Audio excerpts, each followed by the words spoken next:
आत्मसमर्पण को लेकर जिला बीजापुर से बड़ी खबर सामने आ रही है, जहां गंगालूर एरिया कमेटी अंतर्गत सक्रिय 17 माओवादियों ने माओवादी विचारधारा से तौबा कर पुलिस के समक्ष आत्मसमर्पण किया। नमस्कार, डीएनसी न्यूज में आपका स्वागत है। आप देख रहे हैं जिला बीजापुर से खबर।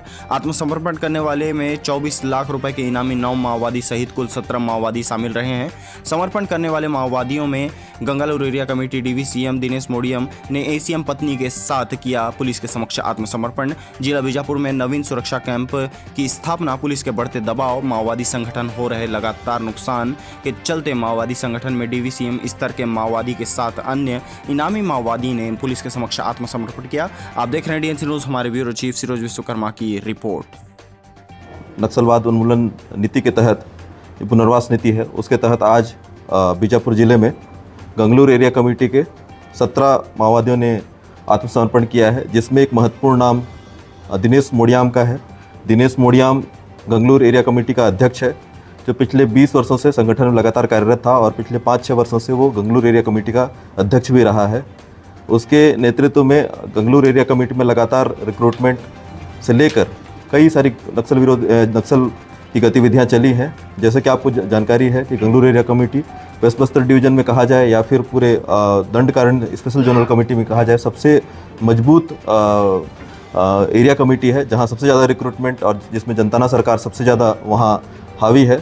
उस एरिया कमेटी का जो अध्यक्ष है, उसने जो नक्सल की पुनर्वास नीति है उसके तहत आज आत्मसमर्पण किया है। वो माओवादी विचारधारा छोड़कर नए विचारधारा में जुड़ना चाहता है। उसके साथ में उसकी पत्नी ज्योति ताती, जो कि एसीएम है, और उसके साथ में और एसीएम और इसी प्रकार 2 मिलिशिया प्लाटून कमांडर, एक जनताना सरकार अध्यक्ष, डीएकेएमएस अध्यक्ष, पार्टी सदस्य, केएमएस अध्यक्ष सहित टोटल 17 माओवादियों ने आज आत्मसमर्पण किया है।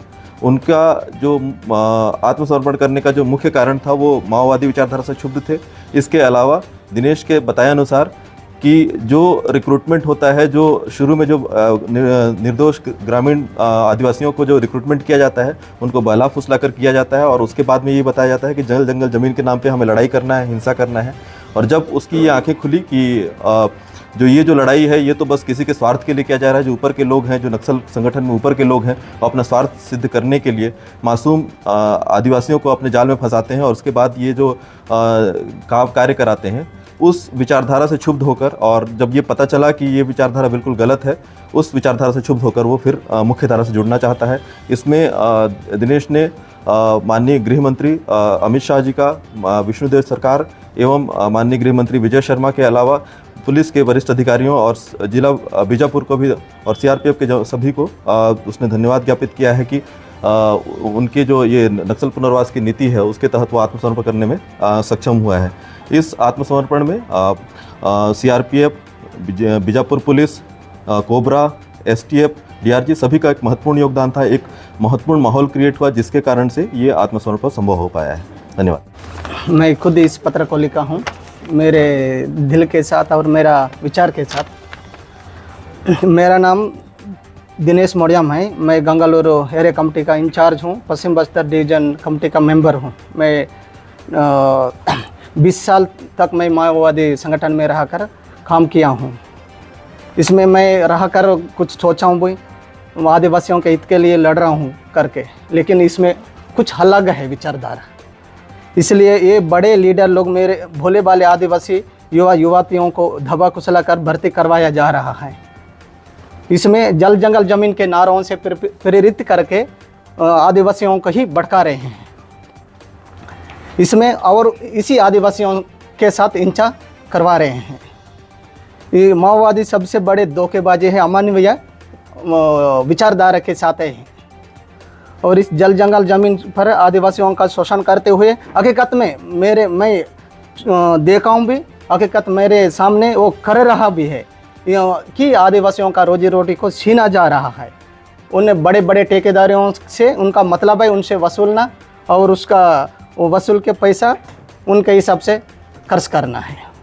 और गांव में आदिवासी विकास चाहते तो उस विकास कार्य योजनाओं को प्रतिबंध लगाना है, लगाकर हमारे आदिवासियों को, गरीब आदिवासियों को पूरा दबा कुचला कर गुलामी रखना चाह रहे हैं।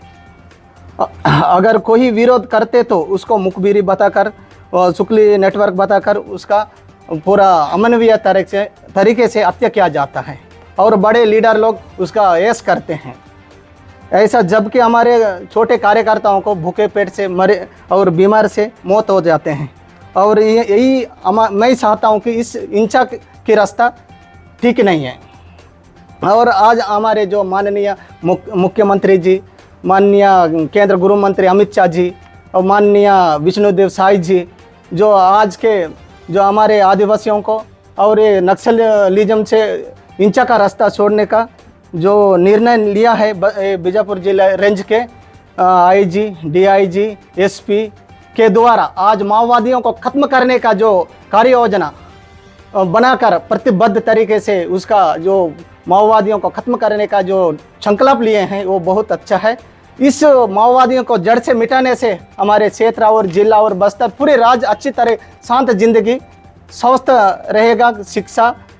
शिक्षा और अस्पताल सब सुविधा अच्छे तरीके से मिल जाएगा। इसलिए मेरा आशा करता हूं कि मैं अभी माओवादियों से मतलब मैं पहले भटके हुए थे, मैं जंगल में गुजराता था, मेरा ज़िंदगी पूरा सत्यानाश हो रहा था।